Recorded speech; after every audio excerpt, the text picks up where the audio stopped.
Is West Virginia NIL rich? Pac Man Jones was on the Pat McAfee show this past week and had a lot to say about WVU's future and present NIL situation. We're going to talk about that on this episode after the intro on this episode of Mountaineer Paul Talks Football. This is for Cameron.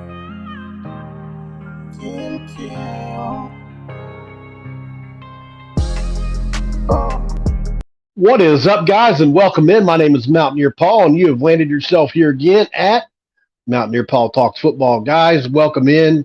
I apologize. I know it's been about 10 days since I've released any content.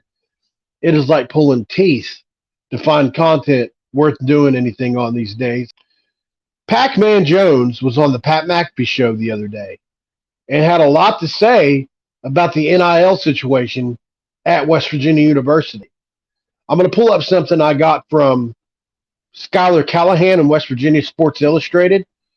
This is Pat McAfee saying, Pac-Man has kind of explained it to me because he's a lot closer to the situation than I have been. West Virginia has access to money as this name, image, and likeness thing goes. This is what's going to happen. McAfee, who admitted there was a letter sent from the university, added that NIL could reshape who was able to win each year in college football. It had become pretty irrelevant. Like, that's kind of what happened. And that's going to happen when you go to the Big 12, and the Big 12 has all this tradition and history, and they're going to market those schools. And if you're winning in those and you're in those things, they're not going to take time to push your school if you're not winning. So West Virginia and the Big 12 have not been a good fit at all. Jones then chimed in saying, we got money now. We got a new AD. Jones has been visible in recent years at spring football practices at West Virginia and is continually one of the public faces backing West Virginia athletes. Mr. Baker is an unbelievable guy and talked about the different things that we're trying to do to get us back on top. We got some big money coming in, Jones said. You got to pay to play. I just think that this year, when all the stuff I've learned the last month and a half, 2 months, we're rounding up funds for pay to play. Wow. So Pac-Man had a lot to say there, and I think a lot of this is probably going to be future tense, but it sounds like West Virginia University and Rim Baker, who has had notable success at all of his other stops at raising money, and he's been able to do it for different ventures. We heard about just a couple of weeks ago the $18 million that was raised. I think some people thought that was for the athletic department when it was not. See, Rim Baker is vice president at West Virginia University as well, and he has other duties outside of the athletic department. But I think it's a big deal. I really do. I don't know how much impact it's going to have on us because this is all so new. But I do think that if we get the money, West Virginia, as far as facilities goes, as far as a great place to play football goes, as far as history goes and tradition, is a great place to play. And if we had the money, I believe more people would be playing there. I'd like to know what you guys think, guys. If you haven't liked the video now, please like the video. If you're not subscribed to Mountaineer Paul Talks Football, I would really appreciate that, guys. Hit that subscription button. And also, guys, if you haven't dropped a comment below, let's have a dialogue about this NIL thing.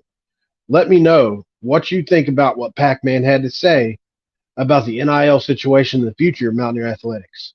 A lot of this is going to be left up to speculation, right? We get to speculate where this money is coming from, how much it's going to be. Obviously, it's through Country Roads Trust in some respects. Probably some donors involved. Maybe Pac-Man himself is involved. Maybe he was hinting at some of the money he has maybe going towards it. It's really hard to say. But what I do know is Neil Brown has a perfect model for how to work the portal on the other side of the building in head coach Bob Huggins. I think Bob Huggins has figured this thing out from a recruiting aspect. He's doing interesting and unique things to attract different players to West Virginia University. I like Jay Kuntz seems to be heavily involved in this and helping attract certain players. And I think Neil Brown and the staff on that side of the other side can learn from their counterparts on the other side of the building if they could get that kind of thing done. Neil Brown has shown himself to be a micromanager. So I'm not sure how this is going to work at the end of the day because from everything I've heard and read, nothing gets done. The light bulbs don't even get changed in Morgantown without Neil Brown's consent. I'm not saying that's good or bad. I'll let you guys be the judge of that. We're going to segue a little bit into another topic, guys. It's kind of related to this. Saw something else posted over the weekend, which I thought was pretty cool. USA Today, I think, initially posted this, and this was on a Twitter account. But basically, this is the spending from each school in the Big 12. This shows two different things. It shows the average spending from 17 to 22, and then it shows the 2022 spending. Look at the big jumps in spending from 17 to 21 and then to 22. Why do you think that is?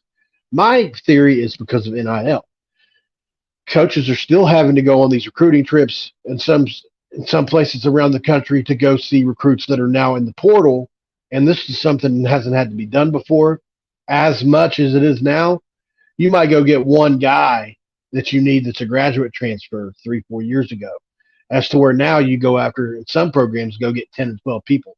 But look under Oklahoma and Texas, and there is West Virginia University, whose 2022 spending was $971,286, which places them firmly in the number one spot in the new Big 12. What does this mean? Well, I think it means a couple things. Number one, remember this, guys. West Virginia has no home base to recruit out of. And so West Virginia is just not a place, unfortunately, that we're going to get a lot of high-caliber players out of. Now, that doesn't mean that West Virginia doesn't have any. It just means on the national level, West Virginia doesn't have the type of recruits, unfortunately, that are nationally ranked. Now, some of them turn out to be very good. Our entire offensive line outside of one or two guys are West Virginia guys. So it's not lost on me how much they mean to the program. But a coaching staff at West Virginia University is always going to have to go to Florida, Pennsylvania, South Carolina, Georgia, Alabama, and beyond, sometimes all the way out to California, JUCO, places like that. We've always got to do a little bit more than the guy next to us. So that number is great. It really is. I think it's not too surprising, considering some of the recruits we had in this past class. You look at where some of these guys are all located. There was a lot of Georgia in this last class, a lot of Pennsylvania, which isn't too far away, and a lot of Florida in this last class. Heck, we've even got some foreigners, guys from Europe. Also want to make another point that Ren Baker, these numbers are prior to Ren Baker getting here, and I'll be interested to see how these numbers changes over the next couple of years with Ren Baker at the helm, because I think they're going to do nothing but go up. Also not pictured here was the new Big 12 teams. Not really sure what their recruiting budgets are, but I would say since they were more group of five level schools, their recruiting budgets are probably going to be less, I would imagine, than most Big 12 schools. But I would anticipate a school like UCF, Houston, maybe BYU's on the level of Big 12, I'm not sure. And Cincinnati, I would assume, because they get a lot of their people from home right there in Cincinnati in the Ohio Valley area. Last point I'll make about it is that I think that it means that West Virginia's coaching staff is very dedicated to really being rigorous and searching out for the right guys. We've seen this staff use a lot of analytics. We've seen this staff use a lot of patience and let players go that may or may not have been really good. They've even given players ultimatums in the past saying, hey, once you stop here and decide you want to come here, you can't go on any more visits. And so this team is – the staff has shown itself to be extremely patient, which also drives up that recruiting budget. One last time, guys, hope you liked the video. Don't forget to leave that comment. And also, guys, if anything else, if you haven't subscribed to Mountaineer Paul Talks Football, please do so. Subscribe to the channel, guys. We're heading towards 1,000 subscribers. Would really appreciate you guys to jump on board. We talk West Virginia football here with the Big 12 slant. We're going to be moving on up to other Big 12 schools as the season approaches. That is the goal and the plan. Hope to be able to do that. Hope to be able to land more content on this channel, guys. I apologize. Got some high school players on the way. Judah Price out of West Virginia. We are going to set a date to do an episode of Mountaineer Paul Talks Football. Waiting to see how our schedules align. Keep tuned in, guys. Don't leave on me because I spend 7-8 days apart. I promise you, as the season approaches, more stuff, and as May approaches, more stuff will drop on the channel. Really appreciate you guys.